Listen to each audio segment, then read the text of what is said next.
rating places in India as a Japanese. Before I begin, this video includes mention of stalking, sexual harassment, and situations that made me feel unsafe while traveling.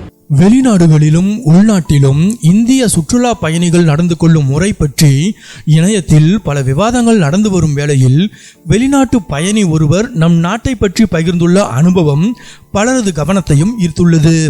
Japan நாட்டை சேர்ந்த இளம்பெண்ணான Hannah கடந்த சில மாதங்களுக்கு முன்பு இந்தியாவில் தனியாக 3 மாதங்கள் பயணம் செய்தார்.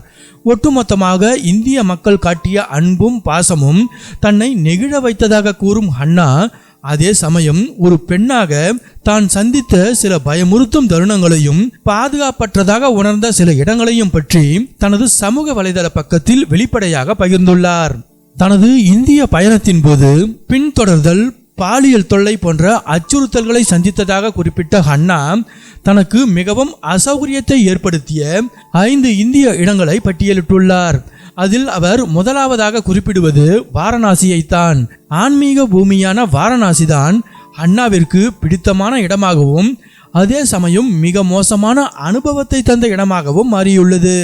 வாரணாசியில் நான் ஒரு பயங்கரமான சூழ்நிலையை சந்தித்தேன்.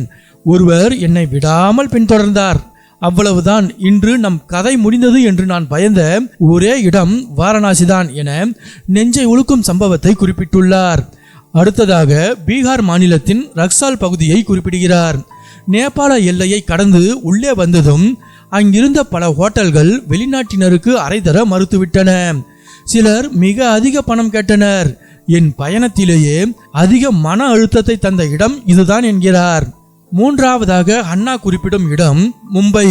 பெண்கள் தனியாக பயணிக்க மிகவும் பாதுகாப்பான நகரம் என்று பெயரெடுத்த மும்பை இந்த பட்டியலில் இருப்பது பலருக்கும் அதிர்ச்சியை தந்துள்ளது. மும்பையில் நான் பாலியல் தொல்லையை எதிர்கொண்டேன். அது எனக்கு மிகவும் கசப்பான நினைவாக மாறிவிட்டது என்று வருத்தத்துடன் பகிர்ந்துள்ளார் ஹன்னா. நான்காவதாக அவர் குறிப்பிடும் இடம் புதுடெல்லி. டெல்லியில் எனக்கு பாதுகாப்பு பிரச்சனை இல்லை, ஆனால் சுற்றுச்சூழல் என் ஆரோக்கியத்திற்கு ஒத்து வரவில்லை. 3 முறை டெல்லிக்கு வந்தபோதும் 3 முறையும் எனக்கு உடல்நிலை சரியில்லாமல் போனது. எனக்கும் டெல்லிக்கும் ராசியே கிடையாது போல என்கிறார். 5ஆவதாக அவர் குறிப்பிடும் இடம் அஸ்ஸாம் மாநிலத்தில் உள்ள குவஹாத்தி நகரை.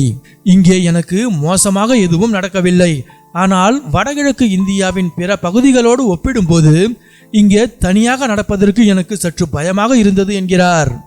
ஹன்னாவின் இந்த வீடியோவை பார்த்த இந்திய இணையவாசிகள் பலர் அவருக்கு நேர்ந்த கசப்பான சம்பவங்களுக்கு வருத்தம் தெரிவித்து தங்களது ஆதரவை அள்ளி வழங்கி வருகின்றனர்.